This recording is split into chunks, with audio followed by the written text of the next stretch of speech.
I guess one of the things that I was wanting to say is it seemed, again, we kind of touched on it, but that it there's some big names. There's some names in Aspen that I noticed. I looked through your yearbook, and we crossed. I mean, they had. You grew up with kids, and I grew up with almost siblings of those same kids, and it was like the Popish, Stutzman, Armstrong, Stapleton, Jaffe, Coleman, Gerboz, Bloomquist, and I, those, in my mind, those are like, when I think of Aspen and I think of locals, those are the names that come to my mind as yeah.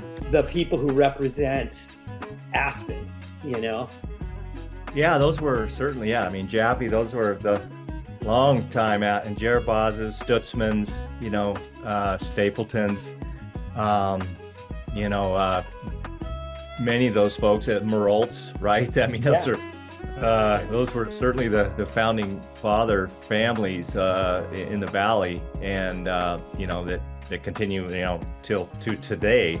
Um, and coming out of Aspen High, or as a skier, obviously there's a huge tradition in Aspen as a skier, and growing up here for us, when I first went through kindergarten, it was at the Yellow Brick Schoolhouse, Yeah. and all 12 grades were between the yellow brick and the red brick, right? So it all happened within a half a block there. Yeah. And then for us, we would walk from school up to the slalom hill, 6 blocks, and our stuff there, and train in our blue jeans after school. And that was it was a simple time of life, right? I mean, our parents were all working, so you learned an independence at a real young age. And of course, it was a tribe. All of you and your friends did the same, pretty much the same. Whatever the season was for us, that was the sport you did, and skiing, baseball, football, golf. I mean, that was how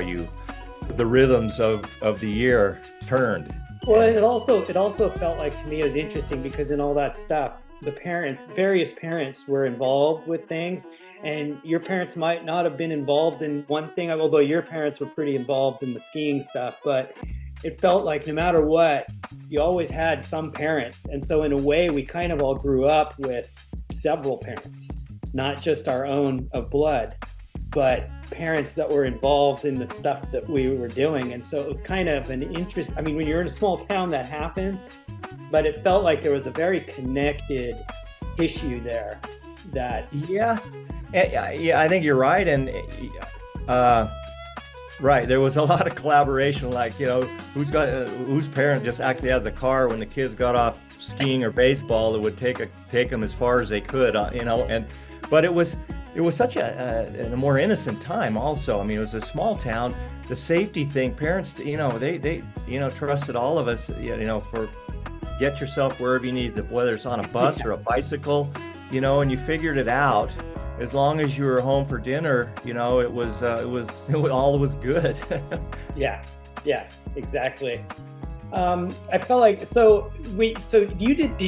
did you go to the school that was up in Maroon Creek when they moved the high school up there?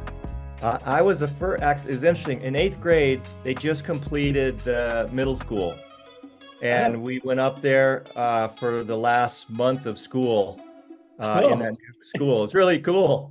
And then obviously up to the high school. Right. Okay, cool. Who were the teachers at the time that you remember? Was Sandy Monroe there? Oh yeah, Sandy, yeah. And John Fisher. I mean, the guy, you talk about an unbelievable, I mean, you think of how many people John taught in his drafting class, in his wood shops, that went on to be great cabinet makers, carpenters. I mean, those people he spawned out of that class, built the next generation of homes around the valley, and to this day, just unbelievable. What a great person. Well, it's funny because one of the things I felt like with a lot of the Aspen teachers in my time, and they crossed over. I mean, I knew Sandy and stuff, but was that it wasn't so much about what they taught you practically, but it was more about what they taught you and how to think, so that you could apply stuff. So it may be in a completely different environment, but you learned certain ways of thinking and certain approaches that Yeah. you could then apply to other things in your life. And so whether you were a carpenter or whether you were a coder, didn't necessarily work, but the thought, the theory behind what you did when you built it needed to apply physically with the numbers.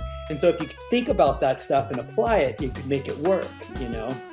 Yeah. And that, you know, the whole, the system in high school was different, right? You came out of structured, 8th grade was your reading, writing, all that stuff, right? Then you come into high school and suddenly you can choose your classes, right? Like you would in college. And that was kind of mind blowing, I think, at 9th grade, maybe overwhelming for 14-year-olds, and, you know, maybe a little too unstructured a bit. Yeah. But it did foster that independent thinking, and especially with people like, you know, the teachers that we had that lived here at that time, you know, that were, you know, they were, look at him. Sandy went through, you know, Vietnam. And I mean, how about those days when he'd say, you know, I'm not teaching geometry today. We're just going to talk story. And we'd spend the whole whatever, and he'd share his experience. And I mean, that was life. It just broadened your mind. Yeah. Yeah. And I feel like it's funny, but those are the most influential moments in the team. You have the whole year going on, but it's those little season moments that make a difference. And that's why those teachers, you know, for me, Flynn was one of those teachers, Mike Flynn. Yeah. And so I felt like Aspen was lucky in a lot of ways. It attracted some very interesting folks.